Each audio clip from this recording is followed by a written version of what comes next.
Howdy again, it's Blair here with Convergent Radio.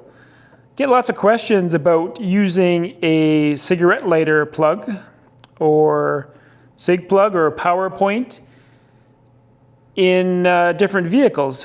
So a lot of times I hear that when you key up the radio that the power of the radio drops. So when you're transmitting with a two-way radio, typically it draws between 6 to 10 amps of current.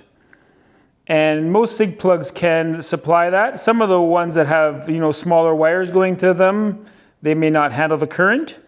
But the biggest threat in the last few years is car manufacturers getting rid of cig plugs altogether in their vehicles.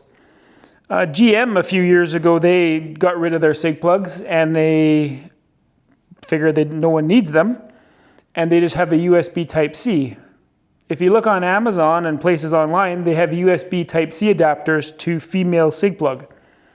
Well, the USB Type-C inherently doesn't supply enough current to run a two-way radio.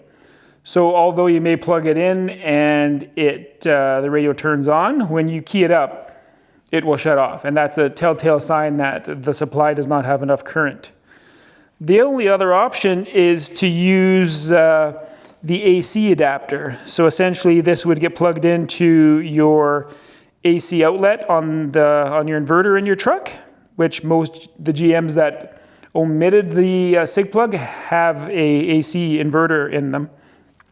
So essentially that gets plugged into this block, and then you have a female cig plug to plug in.